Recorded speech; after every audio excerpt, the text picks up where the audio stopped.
اپنے ان نیک بندوں کا صدقہ ہمیں بھی ان کے نقش قدم پر چلنے کی توفیق نصیب فرمائے۔ مکہ شریف میں دو انسان رہتے تھے، دونوں کا نام تھا عمر۔ دونوں بڑے اثر والے، بڑی برادریوں والے، اور خود بھی جرأت و شجاعت کا پیکر تھے، لیکن تھے دونوں نبی کریم علیہ السلام کے دشمن۔ ایک دن نبی کریم علیہ السلام نے اللہ کی بارگاہ میں عرض کیا، رب العالمین ان دونوں میں سے ایک مجھے عطا فرما دے۔ سرکار نے کسی کا نام نہیں لیا۔ اب مجھے لگتا یوں ہے کہ اللہ نے پوچھا ہوگا کہ محبوب تو نے اتنا تو کہا ہے کہ ان دونوں میں سے ایک مجھے دے دے، لیکن تو نے نام نہیں لیا کسی کا، بتا تمہیں کون سا چاہیے تاکہ وہی میں تمہیں دے دوں۔ اب نبی کریم علیہ السلام نے خاص حضرت عمر کا نام لے کر دعا مانگی، اللہم اعز الاسلام بعمر بن الخطاب خاصہ، یا اللہ خاص عمر بن خطاب کے ذریعے اور وسیلے سے اسلام کو غلبہ عطا فرما۔ میں اکثر کہا کرتا ہوں کہ بندہ ضد چھوڑ دے، تعصب اگر چھوڑ دے تو وسیلے کا مسئلہ یہاں بھی سمجھ آ سکتا ہے۔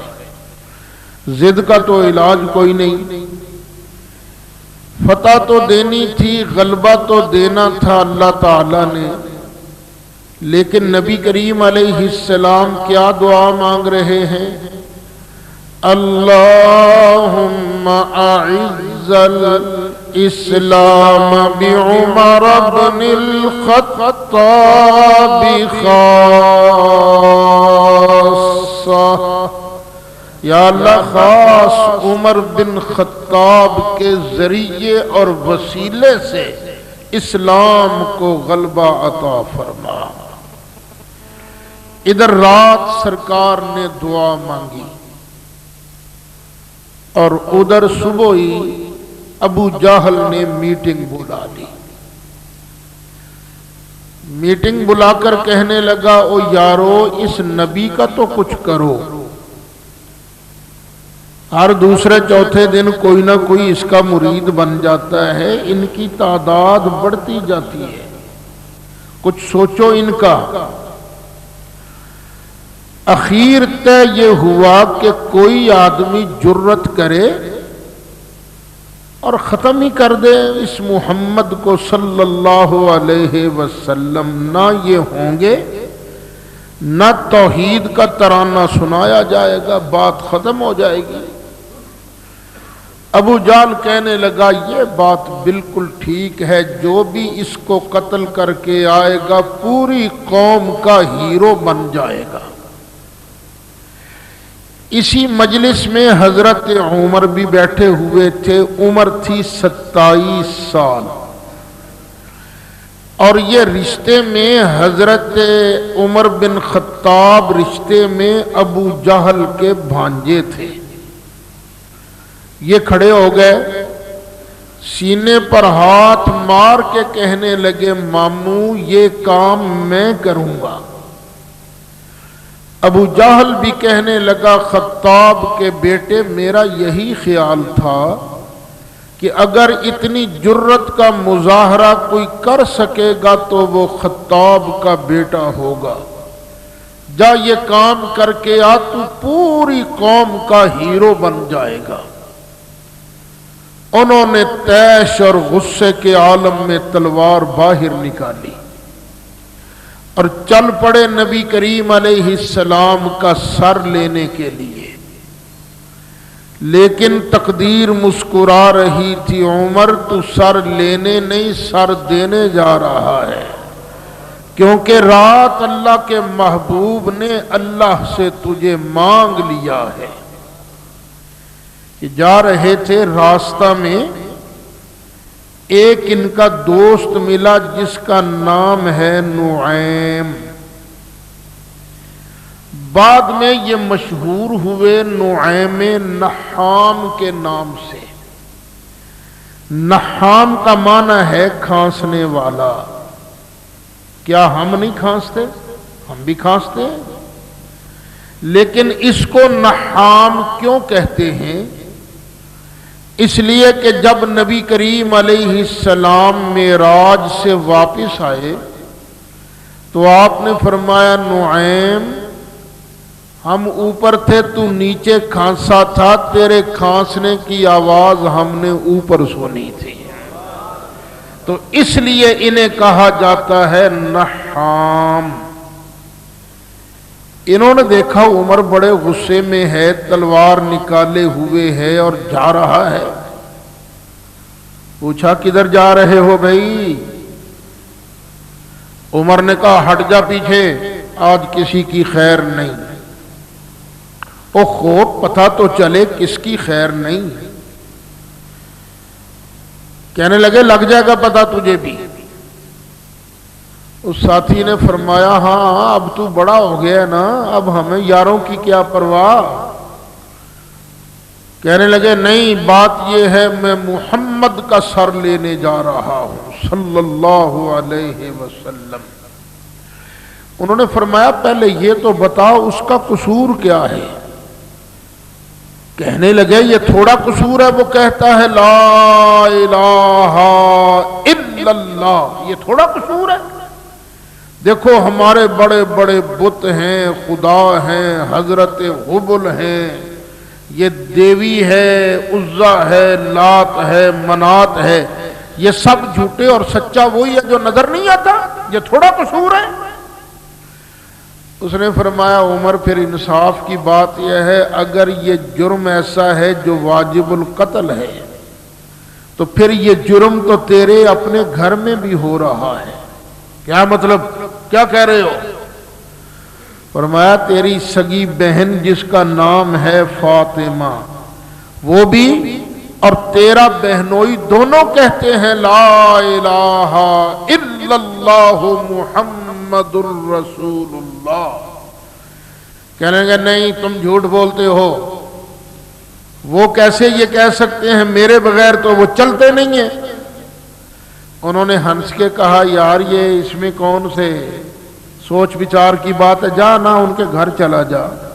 اس وقت بھی وہ گھر بیٹھے اللہ کے قرآن کی تلاوت کر رہے ہیں۔ حضرت عمر غصے سے وہیں پلٹے اور تقدیر لے کے جا رہی تھی نا، سیدھا اپنی بہن کے گھر پہنچے۔ دروازہ بند تھا، بڑے زور سے انہیں نے دستک دی دروازہ کھولو، اور اندر یہ دونوں میاں بیوی ایک استاذ جی سے قرآن سیکھ رہے تھے، قرآن پڑھ رہے تھے۔ استاد جی کا نام ہے خباب، حضرت خباب رضی اللہ عنہ۔ جب دروازے پر زور سے دستک ہوئی انہوں نے جلدی جلدی سے قرآن کے ورق چھپائے، وہ استاد جی بھی چھپ گئے اور بہن اور بہنوئی دونوں دروازے پر آ گئے۔ آخا بھائی جان آئے ہیں، ماشاءاللہ، واہ واہ واہ واہ، آئیے بھائی۔ کیا کر رہے تھے تم لوگ؟ غصہ چڑھا ہوا تھا نا۔ کہا کچھ نہیں۔ کہنے لگے میں نے سنا ہے تم بے ایمان ہو گئے ہو۔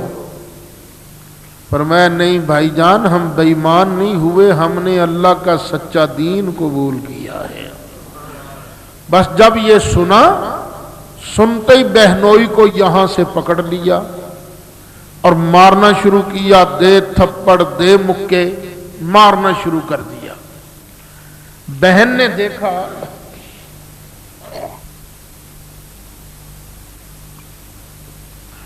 درمیان میں آن کے کہنے لگی بھیا کیا کرتے ہو، بہنوئیوں کو مارتے تھوڑی ہیں، کیا کر رہے ہو تم؟ اصل غصہ تو ان کو تھا ان پر، بہن پر، ایک تھپڑ مارا اور وہ لگا بہن کی ناک پر، خون بہنے لگا۔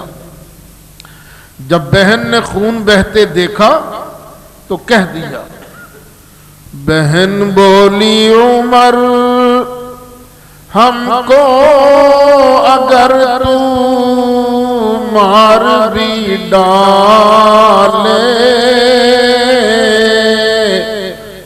شکنجوں میں کسے اور بوٹیاں کوتوں سے نچوا لے، مگر ہم اپنے دین حق سے ہرگز پھر نہیں سکتے،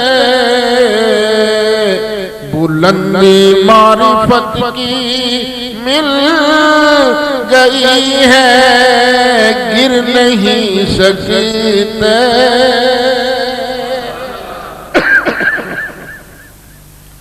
حضرت عمر نے سنا تو سوچ میں پڑ گئے یہ نبی کر کیا دیتا ہے، یہ وہی بہن ہے جو پہلے میرے سامنے بولتی نہیں تھی، آج کہہ رہی ہے ہڈیاں چور چور کر دو، ہم یہ دین نہیں چھوڑ سکتے۔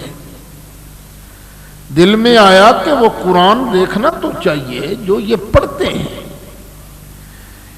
کہنے لگے اچھا چلو مجھے نہ وہ قرآن لا کر دکھاؤ جو تم تلاوت کرتے ہو۔ بہن نے کہا نہیں نہیں بھیا نہیں، تم پلیت ہو وہ پاک ہے، تم پلیت ہو وہ قرآن کے ورقے پاک ہیں، تم ہاتھ نہیں لگا سکتے، چلو پہلے غسل کرو وضو کرو پھر تمہیں قرآن کے ورقے دیے جائیں گے۔ حضرت عمر نے وضو کیا غسل کیا، انہوں نے قرآن کے ورقے لائے۔ اب یہاں دو روایتیں ہیں کہ قرآن کے ورقے کس نے پڑھ کے سنائے، خود حضرت عمر نے پڑھے تھے یا بہن نے پڑھ کے سنائے، یہ دو روایتیں ہیں۔ بہرحال بہن نے قرآن سامنے کھولا، ان کو دیا اور خود پڑھ کے سنایا۔ 16واں پارہ سورہ طٰہٰ کی آیتیں نازل ہوئی تھی۔ طٰہٰ ما انزلنا علیک القرآن لتشقی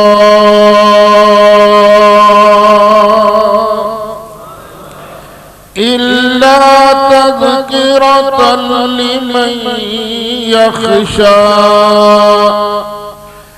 تنزیلا ممن خلق الارض والسماوات العلی الرحمن علی العرش استوى له ما في السماوات وما في الأرض وما بينهما وما تحت الثرى وإن تجهر بالقول فإنه يعلم السر وأخفى الله لا إله إلا هو له الأسماء الحسنى۔ یہ اللہ کا قرآن پڑھا جا رہا تھا، حضرت عمر کے سینے پر دل پر اثر ہو رہا تھا۔ تھوڑی آیتوں کے بعد ہی حضرت عمر کی آنکھوں سے آنسو ٹپکنے لگے۔ حضرت عمر کہنے لگے اے میری پیاری بہن، جس مقدس نبی کی بارگاہ سے جا کر تم نے یہ قرآن کی آیتیں لی ہیں، مجھے بھی ان کی بارگاہ میں لے جاؤ تاکہ میری بھی قبر ٹھنڈی ہو جائے۔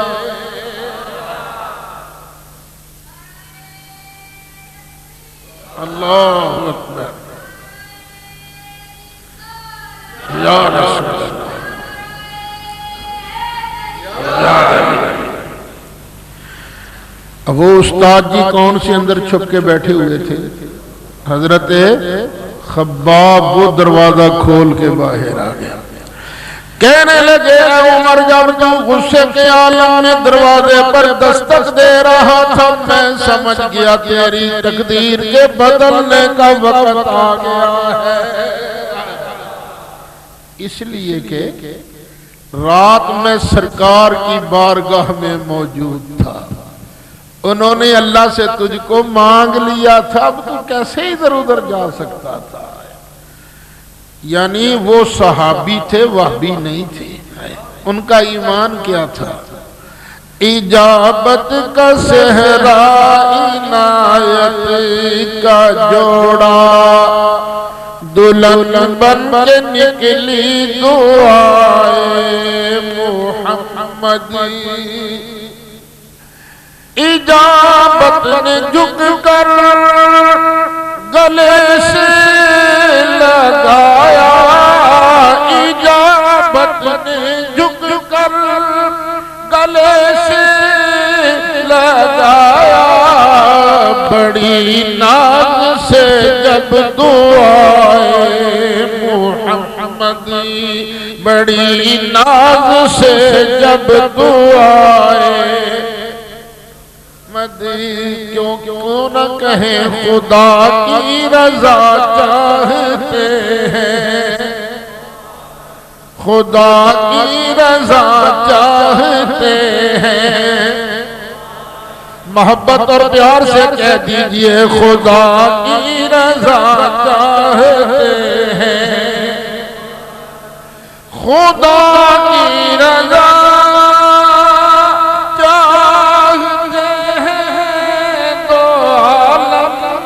خدا کی رضا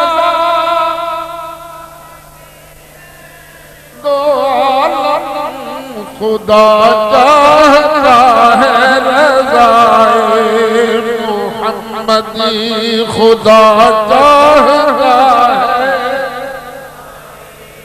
محمد یارو، خدا چاہتا ہے۔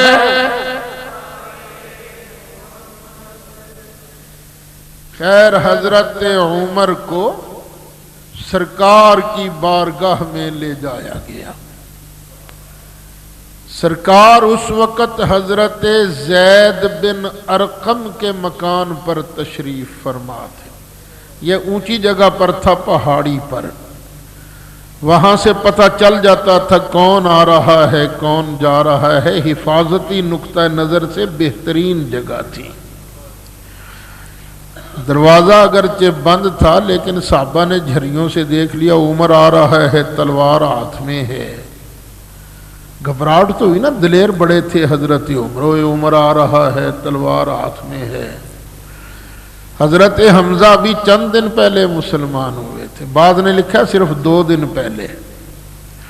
حضرت حمزہ نے فرمایا اگر تو اچھی نیت سے آ رہا ہے تو بہت اچھی بات ہے، لیکن اگر بری نیت پر آ رہا ہے تو میں اسی کی تلوار چھین کر اگر اس کا سر نہ اتاروں تو مجھے بھی عبد المطلب کا بیٹا نہ کہنا ہے۔ لیکن سرکار نے مسکرا کے فرمایا چچا تم نہیں جانتے میں جانتا ہوں وہ کس لیے آ رہا ہے، اس کو آنے دو۔ حضرت عمر آئے، حاضر ہوئے، سرکار کی بارگاہ میں پہنچے، سرکار نے کہا عمر کیسے آئے ہو؟ کہا یا رسول اللہ میں اللہ پر اور اس کے رسول پر ایمان لانے آیا ہوں۔ انہوں نے کلمہ پڑھا، صحابہ نے اتنے زور سے نعرہ لگایا کہ مکے کی پہاڑیاں گونج اٹھیاں، مکے کی پہاڑیاں گونج اٹھی۔ صحابہ نے گلے مل مل کر ایک دوسرے کو مبارک دی، سرکار کو مبارک دی، آقا مبارک کو، عمر بھی مسلمان ہو گئے۔ ظاہر بات ہے پارٹی میں جماعت میں کوئی با اثر آدمی شامل ہو جائے اس کا فائدہ تو ہوتا ہے نا۔ آقا مبارک ہو، عمر مسلمان ہو گئے۔ اور ابن ماجہ شریف کی حدیث ہے اللہ کا فرشتہ جبریل بھی مبارک دینے آ گیا۔ لما اسلم عمر، جب حضرت عمر مسلمان ہوئے، نزل جبریل، حضرت جبریل بھی حاضر ہو گئے، فقال یا محمد، عرض کیا اے پیارے محبوب علیہ السلام، لقد استبشر اہل السماء باسلام عمر، یا رسول اللہ عمر زمین پر مسلمان ہوا ہے، اس کے مسلمان ہونے پر اللہ کے فرشتے آسمانوں پر جشن منا رہے ہیں۔ اور آقا میں سب کا نمائندہ بن کے آپ کو مبارکباد دینے آیا ہوں۔ جس دن ایک عمر مسلمان ہوا، زمین والوں نے آسمان والوں نے جشن منائے، مسلمانوں نے، کافروں نے نہیں۔ تو جس دن دنیا میں وہ آیا جس نے ہم سب کو اسلام کی دولت دی ہے، تو مسلمان اس دن بھی جشن مناتے ہیں۔ لوگ کہتے ہیں میلاد کا جشن کیوں مناتے ہو، خوشی کیوں کرتے ہو، کیوں نہ منائے یارو۔ جس دن ایک اکیلا عمر مسلمان ہوا، آسمانوں کے فرشتوں نے خوشیاں منائی، تو سرکار جن کی وجہ سے ابو بکر کو اسلام ملا، عمر کو اسلام ملا، عثمان کو اسلام ملا، علی مرتضیٰ کو اسلام ملا۔ یارو ہم لمبی بات کیوں کرے، جن کے صدقے مجھے اور تمہیں اسلام کی دولت ملی، جس دن وہ پیارا پیارا سونا نبی دنیا میں تشریف لایا، تو ہم غلام بھی ان کے آنے پر جشن کیوں نہ منائیں۔ اللہ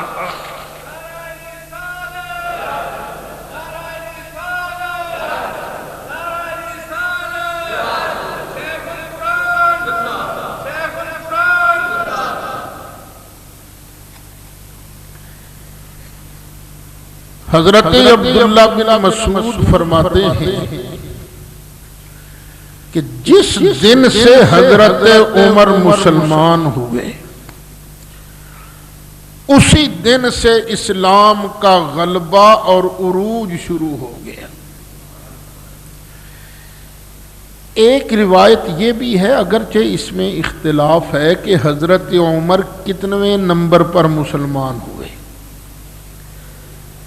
لیکن ایک روایت یہ بھی ہے کہ ان سے پہلے 39 مرد مسلمان ہوئے تھے، یہ 40ویں نمبر پر مسلمان ہوئے۔ اس لیے ان کو کہا جاتا ہے متمم الاربعین، 40 کا عدد پورا کرنے والے۔ یہ بات تو صحیح ہے کہ سب سے پہلے حضرت ابو بکر صدیق اسلام لائے، علی مرتضیٰ اسلام لائے، اور 2-3 دن کے بعد ہی حضرت عثمان بھی اسلام لے آئے۔ یہ سابقون الاولون میں ہے۔ حضرت عمر کو یہ فضیلت تو نہیں ملی کہ پہلے پہلے اسلام لے آتے، لیکن اس کے بعد انہوں نے اتنی خدمات سر انجام دی ہیں کہ پچھلیاں ساریاں کسراں نہ کڑ چھڑیاں سن۔ حضرت عمر نے اسلام لاتے ہی سرکار کی بارگاہ میں عرض کیا، آقا ہم سچے ہیں کہ نہیں؟ فرمایا بالکل ہم سچے ہیں۔ آقا تو پھر ہم ڈنکے کی چوٹ کعبے میں جا کر نماز کیوں نہ پڑھیں؟ سرکار نے فرمایا اچھا ٹھیک ہے چلو۔ حضرت عمر لگ گئے آگے اور باقی صحابہ پیچھے۔ علل اعلان کعبۃ اللہ میں انہوں نے نماز ادا کی۔ حضرت عمر نے ارشاد فرمایا، اوے مکے کے قریشیوں، جس آدمی نے یتیم ہونا ہے، بچوں کو یتیم کرنا ہے، اپنی بیوی کو بیوہ کرنا ہے، میں عمر اس کے سامنے موجود ہوں۔ میں نے نبی کریم علیہ السلام کے ہاتھ پر اسلام قبول کر لیا ہے، اور میں ڈنکے کی چوٹ کہتا ہوں اشہد اللہ الہ الا اللہ واشہد ان محمدا عبدہ ورسولہ۔ کافر آ گئے مارنے کے لیے، حضرت عمر اکیلے ہیں، ادھر لڑنے والے، ادھر کافروں نے گھیرا ڈال کے حضرت عمر کو پکڑ لیا۔ کافر ان کو مارتے ہیں، یہ ان کو مارتے ہیں، مارتے مارتے مار کھاتے کھاتے حضرت عمر تھک کے بیٹھ گئے۔ وہ سارے گھیرا ڈالے ہوئے تھے، اچانک ایک بندہ آ گیا، بڑا خوبصورت، بڑے شاندار ٹوری کپڑے پہنے ہوئے۔ کہا تمہیں کیا ہوا ہے، کیوں اس کو مار رہے ہو؟ کیا تمہارا خیال ہے اس کی برادری بنو عدی یہ چپ کر کے بیٹھ جائے گی؟ وہ تو تمہارے کڑاکے نکال دے گی اگر عمر کو کچھ ہو گیا۔ تو ہوا کیا ہے، تم کیوں مار رہے ہو اس کو؟ انہوں نے کہا یہ بے ایمان ہو گیا، اس نے مصطفیٰ کا کلمہ پڑھ لیا ہے۔ تو اس نے کہا پھر کیا ہوا؟ ایک آدمی ہے، اس نے اپنی آزادی سے جو دین چاہا اختیار کر لیا، تمہیں کیا تکلیف ہے؟ جاؤ اپنے اپنے گھر جاؤ۔ بس اس آدمی کے کہنے کی دیر تھی، وہ سارے تتر بتر ہو گئے۔ حضرت عبداللہ ابن عمر فرماتے ہیں اس وقت تو میں چھوٹا تھا، مجھے بات سمجھ نہیں آئی، بعد میں نے پوچھا ابا جان وہ بندہ کون تھا جس نے آپ کو چھڑوایا تھا؟ تو حضرت عمر نے فرمایا وہ ایک کافر تھا جس کا نام ہے عاص بن وائل۔ حضرت عمر بن عاص کا ابا تھا کافر، لیکن کچھ نہ کچھ انصاف پسند تھا، آزادی اظہار کی رائے دیتا تھا۔ خیر حضرت عمر نے اس کے بعد بڑی خدمات انجام دی۔ شاب ابی طالب میں حضرت عمر کی بڑی خدمات ہیں، پھر ہجرت تک حضرت عمر کی بڑی خدمات ہیں۔ ہجرت انہوں نے 20 صحابہ کے ساتھ ہجرت کی، سرکار سے پہلے مدینہ شریف پہنچ گئے، اور مدینہ منورہ پہنچ کر انہوں نے سرکار کے آنے کا رستہ بڑی حد تک ہموار کیا۔ یہ آ رہے ہیں، شان والے آ رہے ہیں، وہ بڑی عظمتوں والے آ رہے ہیں، لوگوں کے دلوں میں سرکار کی عظمت بٹھائی۔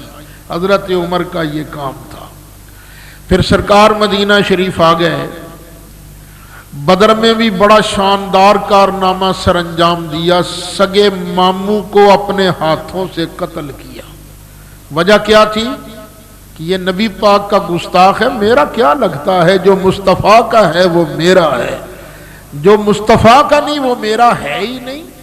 یہ اپنی برادری میں رشتہ دار کو اس وجہ سے قتل کرنا یہ بڑے دل اور گردے کا کام ہے۔ احد کی لڑائی میں جب وہ خطرناک مرحلہ ٹل گیا، ابو سفیان لشکر کو لے کر بھاگا، تو اس نے جاتے جاتے نعرہ لگایا اعلو حبل، یعنی حضرت حبل کی جے۔ تو نبی کریم علیہ السلام نے اس وقت نگاہ پڑی تو حضرت عمر پر، حضرت عمر سے کہا چل عمر اس کا دے جواب۔ حضرت عمر نے للکار کے کہا اللہ اعلی و اجل، اوے ابو سفیان تیرے حبل کی جے نہیں، میرا اللہ عظمتوں والا ہے، میرا اللہ ہی۔ پھر پورے دور رسالت میں سرکار کے وفادار بن کر رہے۔ سرکار کو بھی کتنا اعتماد تھا، حدیث شریف میں آتا ہے جب سارے صحابہ بیٹھے ہوتے سرکار کبھی ابو بکر کو دیکھتے کبھی عمر کو دیکھتے اور مسکراتے، اور یہ حضرت عمر بھی اور حضرت ابو بکر بھی سرکار کو دیکھ دیکھ کے مسکراتے رہتے تھے۔ ان دونوں پر بڑا اعتماد تھا سرکار کو۔ مولا علی فرماتے ہیں میں نے تو جب بھی دیکھا سرکار کی زبان سے یہی سنا ابو بکر اور عمر کی یہ بات ہے، ابو بکر اور عمر نے یہ کہا۔ ابو بکر اور عمر آئے تھے، میں ابو بکر اور عمر کے پاس گیا تھا، دونوں کا نام اکٹھا لیتے تھے۔ قربان جائیں سرکار ساری زندگی نام اکٹھا لیتے رہے، اور دنیا سے جانے کے بعد بھی ان دونوں کو اپنے ساتھ رکھا ہوا ہے۔ آیا حضرت ابو بکر، اصل میں لیٹ ہو گیا، میں سنانا تو آپ کو بہت کچھ چاہتا تھا، لیکن کیا کروں، اپنی میری کمزوری ہے، وقت ہی تھوڑا ہے۔ حضرت ابو بکر صدیق کی خلافت کی راہ ہموار کرنے میں حضرت عمر کا سب سے زیادہ ہاتھ ہے۔ اگر حضرت عمر اس وقت ہمت نہ کرتے تو اسلام کا شیرازہ بکھر چکا ہوتا۔ ادھر سرکار کا وصال ہوا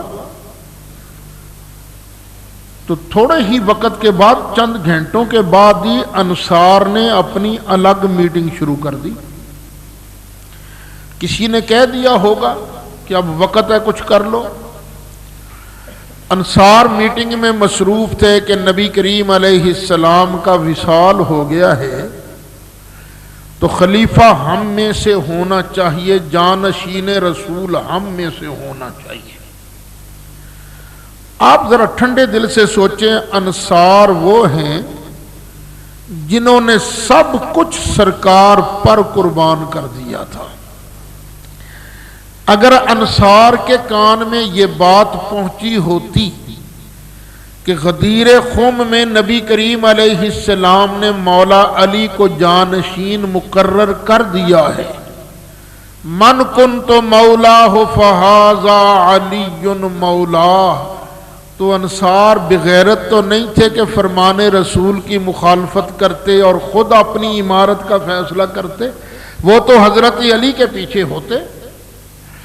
حضرت عمر کو لگ پتا گیا کہ اس طرح کی میٹنگ شروع ہے، اگر وہ فیصلہ کر لیتے اسلام کا تیا پانچا ہو جاتا، کیونکہ باقی عرب نے انصار کو نہیں ماننا تھا۔ آپ عرب کی حمیت اور غیرت کا اندازہ اس طرح لگا سکتے ہیں کہ بدر کے میدان میں کافروں کی طرف سے 3 بندے آئے لڑنے کے لیے، ولید، عتبہ اور شیبہ، یہ 3 آئے۔ ادھر سے سرکار نے 3 انصاریوں کو بھیجا، جاؤ بھی تم جا کے لڑو، مقابلہ کرو۔ انہوں نے پہلے پوچھا ہاں بھی تم کون ہو؟ فرمایا ہم انصار ہیں۔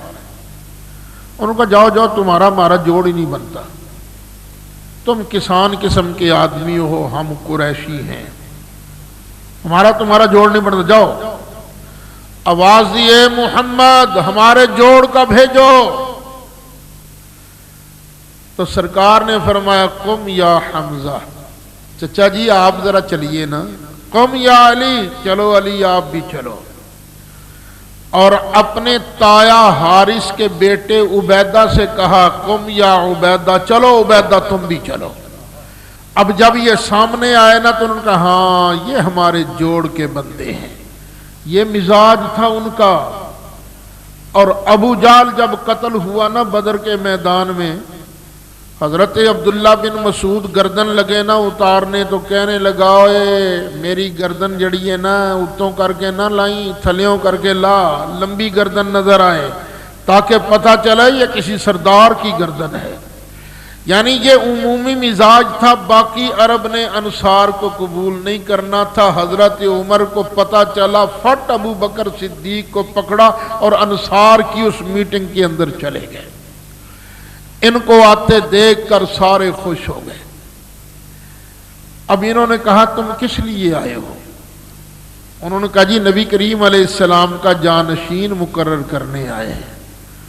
تو حضرت عمر فاروق نے فرمایا دیکھو تمہارے اندر یہ ابو بکر صدیق موجود ہیں، تمہیں پتہ ہے جاتی دفعہ نبی کریم علیہ السلام نے مصلی کس کے سپرد کیا تھا؟ پتہ ہے تمہیں کچھ؟ جی انہی کے سپرد کیا تھا۔ فرمایا اگر ابو بکر صدیق کے جوڑ کا کوئی بندہ ہے تو وہ پیش کرو نا، وگرنہ عرب تمہاری بات نہیں مانیں گے۔ حضرت ابو بکر صدیق نے ارشاد فرمایا ہم امیر ہوں گے تم وزیر ہوں گے۔ اے انصار تم نے اس وقت دین کی مدد کی جب دین کمزور حالت میں تھا، اب تمہاری وجہ سے دین کا شیرازہ بکھرنا نہیں چاہیے۔ حضرت عمر نے کہا اے انصار دیکھتے کیا ہو، جلدی جلدی ابو بکر صدیق کے ہاتھ پر بیعت کرو۔ خود آگے بڑھ کے حضرت ابو بکر صدیق کے ہاتھ پر بیعت کر لی، پھر تو سارا مجمع ٹوٹ پڑا۔ حضرت ابو بکر صدیق کے ہاتھ پر بیعت کرنے کے لیے اگر اس دن عمر کو پتہ نہ چلتا اور وہ حضرت ابو بکر کو لے کر وہاں نہ پہنچتے اور حضرت ابو بکر کے ہاتھ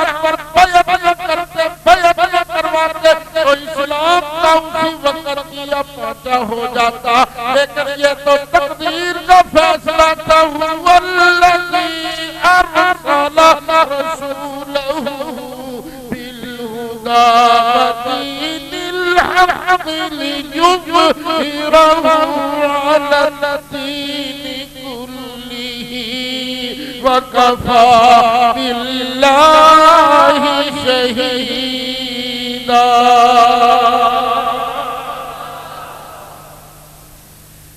اور لوگ ہیں حضرت عمر کے بارے چوں پی پاں کرتے رہتے ہیں، شرم ہی نہیں آتی، یہودیوں کی بولی بولتے ہیں۔ کل ہی مجھے ایک ساتھی نے انٹرنیٹ کہا جی انٹرنیٹ پر ایک شیعہ کی تقریر ہے، وہ بکواس کرتا ہے کہ فرعون چھوٹا کافر تھا، عمر بڑا کافر ہے، اس لیے کہ یہودیوں کا کام ہے نبیوں کو قتل کرنا، اور عمر بھی تو سید الانبیاء کو قتل کرنے آئے تھے۔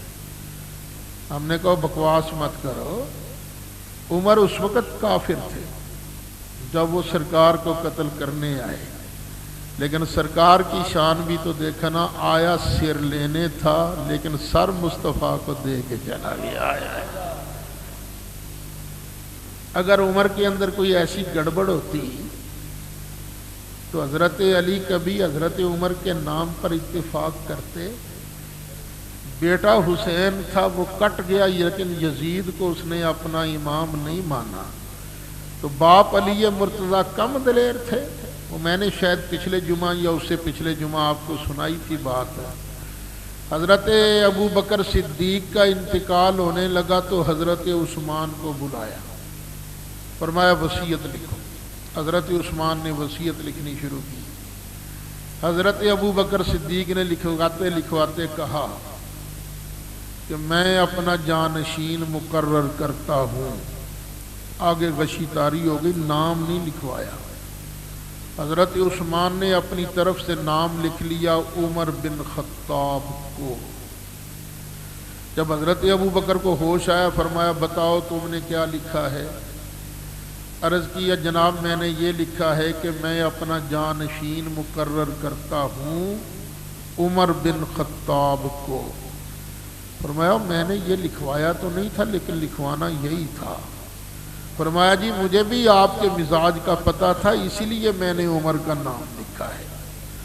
حضرت ابو بکر صدیق نے یہ وصیت نامہ لکھوانے کے بعد اس کو لفافے میں بند کیا اور شورا ساری بلا لی، اور شورا بلا کر کہا کہ ہاں بھائی میں نے اپنے جانشین کا نام اس میں لکھ دیا ہے، جس کا نام لکھا ہے نا بس اس کو قبول کرو اور اس کے لیے بیعت کرو۔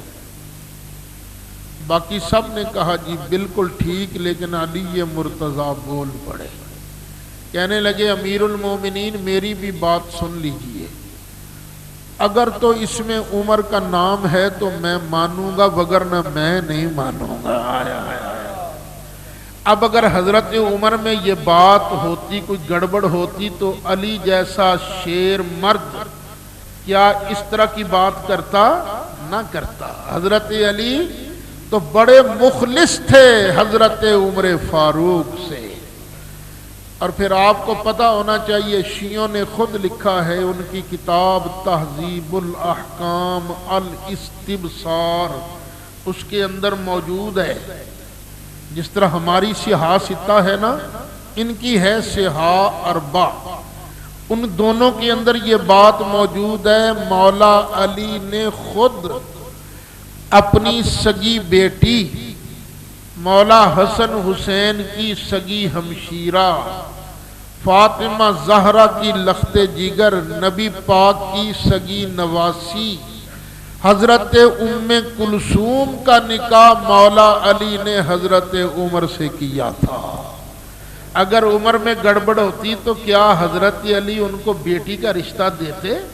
اور میں اور آپ کسی غلط بندے کو رشتہ دینا گوارا نہیں کرتے تو آپ نے علی مرتضیٰ کو ہی ایسا سمجھ لیا ہے کہ انہوں نے یہ رشتہ کر دیا تھا۔ آج کے شیعہ کہتے ہیں نہیں یہ ان کی بیٹیوں، پہلے پاگلو پہلے اپنی کتابوں تو پڑھ لو پھر اس کے بعد بات کرنا۔ پھر اتنا پیار تھا کہ حضرت علی نے ایک مرتبہ خواب دیکھا، خواب کے اندر نبی کریم علیہ السلام کی زیارت نصیب ہوئی۔ اللہ تعالیٰ میرے نصیب بھی کرے، آپ کے نصیب بھی کرے، اللہ یہ کرم ہم پر کرتا رہے، ہمیں سرکار کی زیارت نصیب ہوتی رہے۔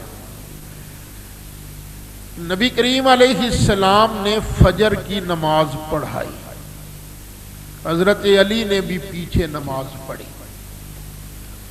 نماز ہو گئی تو نماز کے بعد نبی کریم علیہ السلام اپنا چہرہ مبارک صحابہ کی طرف کر کے بیٹھے تھے کہ ایک مائی آئی کھجوروں کا تحفہ لے کر کہ آقا یہ کھجوریں ہیں قبول فرمائیے۔ سرکار نے کھجوریں قبول فرمائیں اور ایک کھجور کو یوں پکڑا، شہادت والی انگلی اور انگوٹھے سے پکڑ کے حضرت علی سے فرمایا علی کھجور کھاؤ گے؟ جی آقا کھاؤں گا۔ فرمایا منہ کھولو۔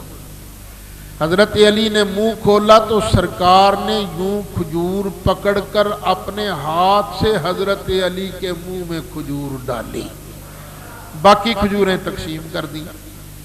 حضرت علی فرماتے ہیں جب میری آنکھ کھلی تو اللہ کی قسم ہے خواب میں کھائی ہوئی کھجور کا مزہ میرے منہ کے اندر تھا۔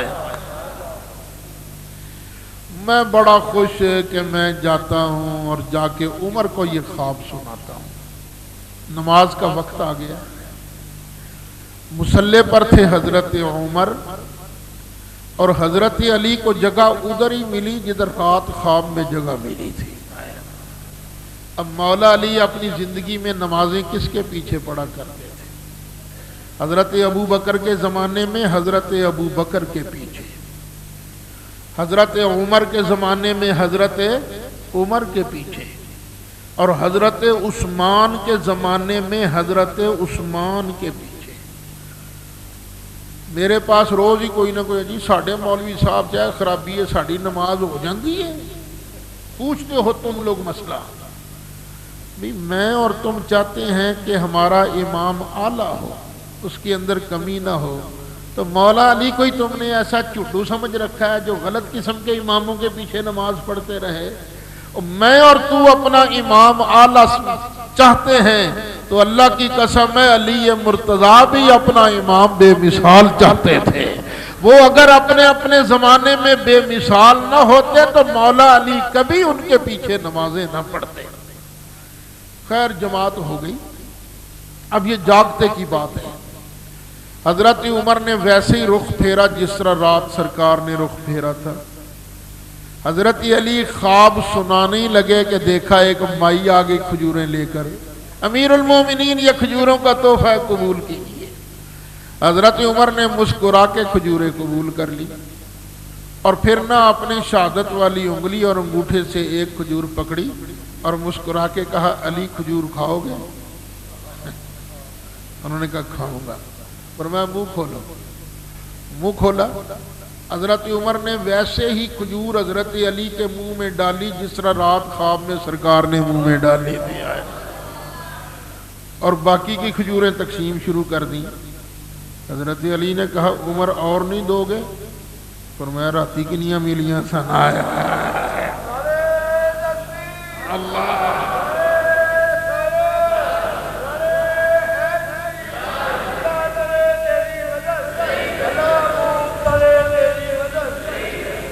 اتقوا فراست المؤمن فإنه ينظر بنور الله۔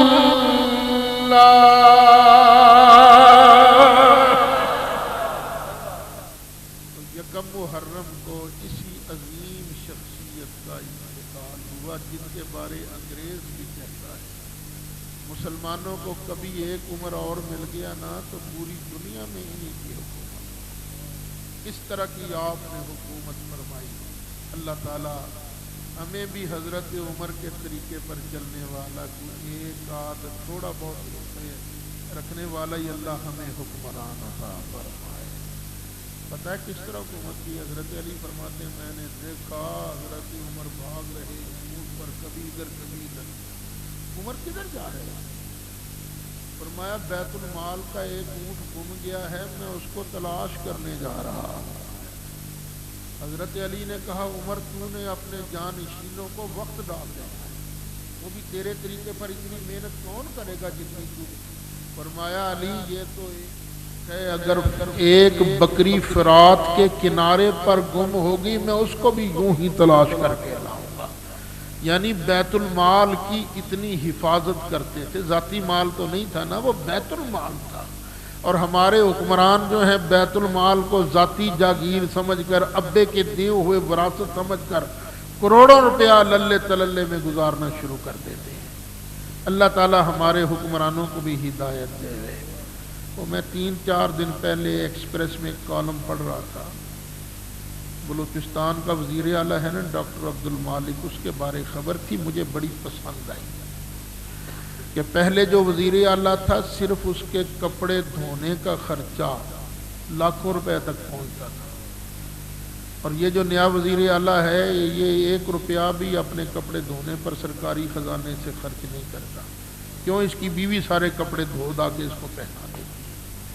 یارو کپڑے ہی پہننے ہیں نا، خام خواہ تم جناب یہ میری ٹائی اس رنگ کی ہو اور وہ بھی سرکاری خزانے سے، میرا سوٹ اس طرح کا ہو، جس طرح یوسف رضا گیلانی کرتے تھے، روز ہی سوٹ ایک بدل لیتے تھے، اور بھی اپنے پیسے بدلنے رہتے، نہیں سرکاری خزانے سے میں نے انگلینڈ سے سوٹ منگوانے ہیں۔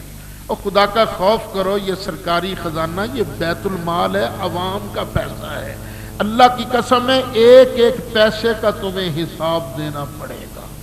جو ایسا نہیں کرے گا اس کو پتہ چل جائے گا کس طرح قومی خزانے کو برباد کیا جاتا ہے۔ میں وقت لے لیتا ہوں، ایک بات آ گئی ہے آپ کو سنا دیتا ہوں، اجازت ہے؟ حضرت عمر ایک مرتبہ رات کو گشت کر رہے تھے،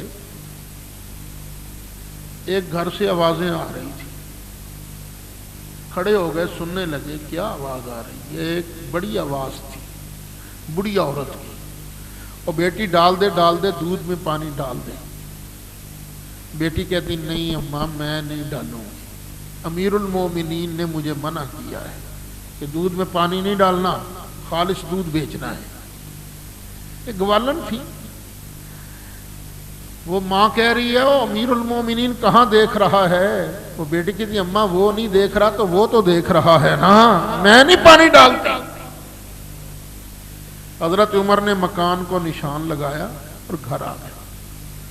صبح اپنے بیٹے کو بلایا جس کا نام ہے عاصم، اس کو بلا کر کہا یار اگر تیرا دل چاہے نا تو فلاں گھر میں چلا جا، ہے گوالے کی بیٹی، اگر وہ تجھے رشتہ دے دو تو بہت مبارک رشتہ ہے، بڑی نیک بچی ہے وہ۔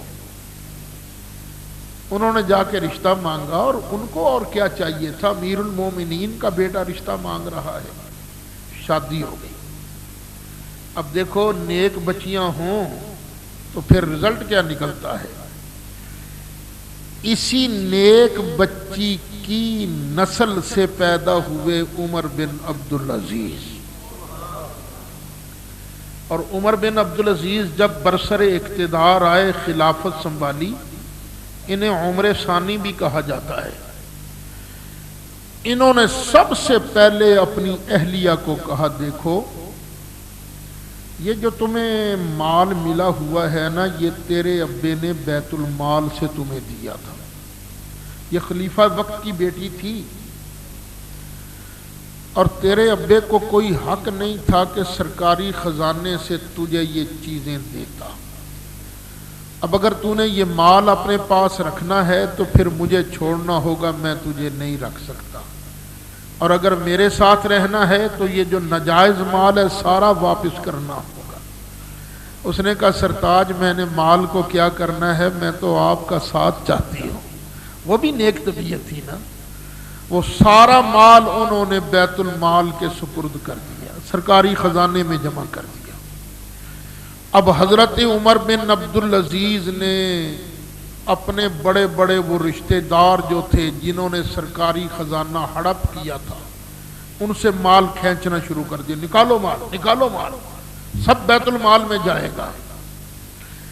گھر والوں نے سوچا یہ تو بڑی مصیبت ہے، یہ عمر بن عبدالعزیز تو کڑاکے کر دے گا ساڑھے، اب اس کو روکنا چاہیے۔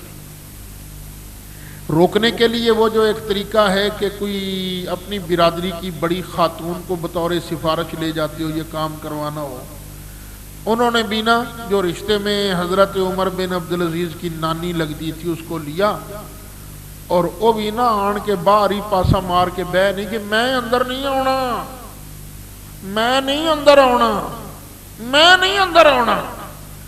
باہر تو مجمع لگ سکتا تھا۔ حضرت عمر بن عبدالعزیز گئے، فرمایا اماں ایسے تو نہیں نا، اندر آؤ نا، اندر آؤ، جو کہو گے سنیں گے آپ کی بات، اندر آؤ۔ اور بہلا پھسلا کے اندر لے آئے، اور اندر آن کر حضرت عمر بن عبدالعزیز نے ایک سونے کی اشرفی آگ کے اندر گرم کی، اور وہ لیٹی ہوئی تھی پرسٹا مار کے۔ حضرت عمر بن عبدالعزیز نے وہ سونے کی اشرفی اچھی طرح گرم کر کے نا آتے ہی اپنی نانی کی نا اس پنڈلی پر چمٹا دی، جو رشتے میں نانی لگتی، سگی نانی تو نہیں تھی، رشتے میں جو نانی لگتی، اور مار دی کہیں میں نو تیرا بیڑا غرق ایک ہی کیتا ہی۔ فرمایا اماں کیا کوئی تکلیف ہوئی ہے؟ تکلیف ہوئی ہے، میں سڑ گئی ہوں۔ اماں تجھ سے یہ دنیا کی آگ نہیں نا برداشت ہوتی، تو مجھ سے جہنم کی آگ بھی برداشت نہیں ہوتی۔ اب وہ باہر گئی، ساری برادری والوں کو بلا کر کہا انہیں نہیں یہ مرنا، چپ کر کے ساریاں جائیداداں دے دیو۔ تو اللہ کرے ہمیں بھی کوئی عمر بن عبدالعزیز اور حضرت عمر فاروق جیسا حکمران ملے جو سب کے گلے میں انگوٹھے ڈال کر قوم کا لوٹا ہوا مال واپس لا سکے۔ ہم نے کیا قصور کیا کہ ہم اتنے اتنے بل دے میں بجلی کے؟ ہم نے کیا قصور کیا ہے کہ اتنا مہنگا پٹرول ہم خریدیں؟ ہم نے کیا قصور کیا ہے کہ اتنی مہنگی سبزیاں خریدیں، اتنا مہنگا گوشت خریدیں؟ یہ ڈالر کا ریٹ بڑھنے سے، روپے کی قیمت کم ہونے سے، پٹرول کی قیمتیں بڑھنے سے، یہ بجلی کی قیمتیں بڑھنے سے ہر شے مہنگی ہوتی ہے، اور تم سب اپنے اللہ تللوں میں گزار دیتے ہو، سارا ہڑپ کر جاتے ہو۔ ہمارا کیا قصور ہے؟ میں بار بار متنبہ کر رہا ہوں ان اپنے حکمرانوں کو، میرے اپنے حکمران ہیں، کہ باز آ جاؤ، اس عوام کو ریلیف دو، ان کو بھوک سے مت مارو، وگرنہ وقت آنے والا ہے کہ یہ لوگ یہ موجودہ M N As M P As کے پیٹ پھاڑیں گے اور ایک برا خونی انقلاب آئے گا، پھر پچھتاؤ گے کہ ہائے سعید اسد کی بات مان لیتے تو اچھا تھا۔ آج وقت ہے، آج سمجھ جاؤ، کسی کو مال نہ لوٹنے دو، خود بھی نہ لوٹو، تمہارے پاس کون سا کم مال ہے۔ یہ پیٹ کی ہرس تو ختم ہو جاتی ہے، آنکھوں کی ہرس ختم نہیں ہوتی۔ روٹیاں جڑا دو کھاندا ہے، تیجی کھانی بڑی، چوتھی تو بعد کے بس یار ہوں ٹھیڈ گنجائش نہیں۔ لیکن یہ جو آنکھوں کی بھوک ہے نا، میرے کو ہالے صرف 10 بلین روپے ہے، ہالے 10 اور ہوئے تو گل بنتی ہے۔ میں the richest person of the world بننا چاہنا، یہ جو ہوس ہے اس کا کیا فائدہ؟ یہ سارے پیسے بینکوں میں پڑے رہتے ہیں، سڑے رہتے ہیں، تم خوش ہوتے ہو میرے اتنے ہند سے بڑھ گئے۔ یہ مال تیرے کام تو نہیں آئے گا، میرے آقا نے فرمایا ہے تیرے کام وہی مال آئے گا جو تو خود کھا لے گا، خود پہن لے گا، یا اپنے لیے آگے بھیج دے گا، باقی مال تو تیرے وارثوں کا ہے۔ اب کیوں اپنی بھی عاقبت خراب کرتے، کیوں اپنی اولاد کی بھی عاقبت خراب کرتے ہو؟ اللہ ہمیں حق اور سچ کہنے کی، حق اور سچ کھانے کی توفیق نصیب فرمائے۔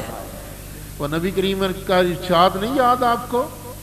سرکار نے فرمایا تھا 2 چیزوں کی ضمانت تم دے دو، جنت کی ضمانت میں دیتا ہوں۔ وہ 2 چیزیں کون سی ہیں؟ ایک وہ چیز جو دونوں جبڑوں کے درمیان ہے، یہ اور یہ جبڑا، ان دونوں جبڑوں کے درمیان کیا ہے؟ زبان۔ اور زبان سے ہم 2 کام کرتے ہیں۔ ایک کام میں اس وقت کر رہا ہوں کہ جو میرے اندر ہے وہ اپنی زبان سے باہر نکال رہا ہوں، بول رہا ہوں، کس کے ذریعے؟ زبان کے ذریعے۔ زبان کے ذریعے بندہ بولتا ہے، فرمایا بولتے وقت تم اپنی زبان کی ضمانت دو تو جنت کی ضمانت تمہیں میں دیتا ہوں۔ یعنی حق اور سچ بولو۔ اور دوسرا کام ہم زبان سے کیا کرتے ہیں؟ دیکھو یہ پانی ہے، باہر کی چیز ہے، یہ میں اندر لے جانے لگا ہوں، اگر زبان کو حرکت نہ دوں تو پانی اندر لے جانا بڑا مشکل ہے۔ اور یہ پانی اندر کیسے جاتا ہے؟ زبان کے ذریعے، یعنی زبان کے ذریعے ہم کھاتے ہیں پیتے ہیں۔ سرکار فرماتے ہیں حق اور سچ بولو، حق اور سچ کھاؤ، حلال کا کھاؤ۔ دوسری چیز جو تمہاری دونوں ٹانگوں کے درمیان ہے، شرمگاہ، اس شرمگاہ کو غلط جگہ پر استعمال نہ کرو، جنت کی ضمانت تمہیں میں مصطفیٰ دیتا ہوں۔ تو اللہ ہمیں جنت لینے کی توفیق نصیب فرمائے۔ اور پھر دیکھو ضمانت کون دے سکتا ہے؟ ضمانت وہی دے سکتا ہے جو اصل مالک ہو، یا اصل مالک نے اس شے کا مختار نامہ تمہارے نام لکھ دیا ہو، وہی ضمانت دے سکتا ہے نا۔ فیصل آباد کی آج کل یار بڑی مل کون سی ہے؟ انٹرلوپ، اچھا تیرے علاقے نہیں ہے نا؟ اچھا بھی انٹرلوپ مل بہت بڑی ہے۔ میں آج اگر اعلان کروں اوے جمعہ پڑھنے آنے والوں 1,00,000 روپیہ ہماری مسجد کو دو، جو ہماری مسجد کو 1,00,000 روپیہ دے گا، انٹرلوپ مل جو ہے کھڑیاں والا میں، اس کی ضمانت میں تمہیں دیتا ہوں۔ تو کیا میری ضمانت مان لو گے؟ نہیں مانو گے، کہو گے لو کمال ہے، آپ کی ضمانت کیسے مانے؟ کیونکہ ضمانت وہی دے سکتا جو اصل مالک ہو، یا مالک نے اس کے نام مختار نامہ لکھ کر دیا ہو۔ تیری ضمانت ہم کیسے مانیں؟ تیرے نام کے نعرے تو لگا لیں گے لیکن ضمانت نہیں مانیں گے۔ نبی کریم علیہ السلام نے فرمایا دو چیزوں کی ضمانت تم دے دو، جنت کی ضمانت تمہیں میں دیتا ہوں۔ گویا نبی کریم علیہ السلام اعلان فرما رہے ہیں جنت کا خالق مالک اصل تو اللہ ہے، لیکن اللہ نے جنت کا مختار نامہ مصطفیٰ کے نام لکھ کر دے دیا ہے۔ اب میری مرضی جس کو چاہے جنت عطا۔ جیب سے جو پیسے نکلیں وہ مسجد کو دیے جا سکتے ہیں؟ نہیں دیے جا سکتے۔ مرنے والے کی جیب سے 1,00,000 روپیہ نکلے یا 100 روپیہ نکلے، وہ اس سارے مال میں شامل کیا جائے گا وہ جائیداد جو چھوڑ کے گیا ہے۔ اب اس کو وارثوں میں تقسیم کیا جائے گا جس طرح اللہ کریم کا حکم ہے کہ ان کو اتنے ملیں گے، ان کو اتنے ملیں گے، باپ ہے تو اس کو اتنا حصہ ملے گا، ماں ہے تو اتنا حصہ ملے گا، بیٹا ہے بیٹی ہے تو ان کو اتنا اتنا حصہ ملے گا۔ تو وہ شریعت نے جو قانون بنایا ہے اس کے مطابق پہلے تقسیم ہوگا۔ پھر جب تقسیم ہو جائے اب وارث بن گیا مالک، اب اپنی مرضی سے جو چاہے کرے، خواہ خود کھا لے، خواہ مسجد کو دے دے، خواہ آگ لگا دے، جو چاہے کرے، یہ اب وارثوں کا حق ہے۔ ہمارے ہاں ایک بڑا غلط رواج ہے کہ مرنے والے کے مال سے کلوں کا ختم دلوایا جاتا ہے، بالکل حرام ہے یہ۔ مرنے والے کے مال سے تم ایصال ثواب نہیں کر سکتے۔ ایصال ثواب کرنا ہے تو اپنے مال میں سے کرو۔ یہ جو بڑی اولاد ہوتی ہے نا، چھوٹوں کا حق مار لیتے ہیں، تو وہ کہنے جی مشورہ کر لیا، نابالغ بچہ مشورہ دے تو بھی وہ اپنے مال میں تصرف نہیں کر سکتا۔ تو نہیں بھائی ایسے نہ کیا کرو، تم نے کفن وفن دینا ہے، جو کچھ کرنا ہے اپنی طرف سے کرو نا، ساری زندگی وہ تمہارے لیے کرتا رہے، اب تم یہ بھی نہیں کر سکتے، اپنی طرف سے کرو۔ پھر جتنا مال وہ چھوڑ کے گیا ہے وہ سارا تقسیم کرو۔ تقسیم کرنے کے بعد اب جس کی مرضی خواہ ایصال ثواب کرے نہ کرے، یہ کون سا فرض ہے؟ یہ تو باعث برکت ہے نا، لیکن برکت تب ہوتی ہے جب اللہ رسول کے حکم کے ماتحت ہو۔ اللہ رسول کے حکم کی خلاف ورزی کر کے کہو گے جی ہمیں برکت حاصل ہے، برکت نہیں ملتی، ڈنڈے ملتے ہیں، ڈنڈے۔ یہ ہمارے حکمرانوں نے جیسے سوچ لیا جی ہم سرکاری خرچے پر حج کریں، کرنا چاہیے کہ نہیں؟ فرماندے نے ہاں ثبوت تے کوئی نہیں لیکن او گلاں بیان کرن چ حرج بھی کوئی نہیں جڑیاں گلاں قرآن پاک اور انہاں دی عظمت دے خلاف نہ ہوں اس واسطے وہ گلاں بیان کر دیو۔ تو کی خیال ہے پھر ایت کی سنا دی یہ واقعہ تمہیں پھر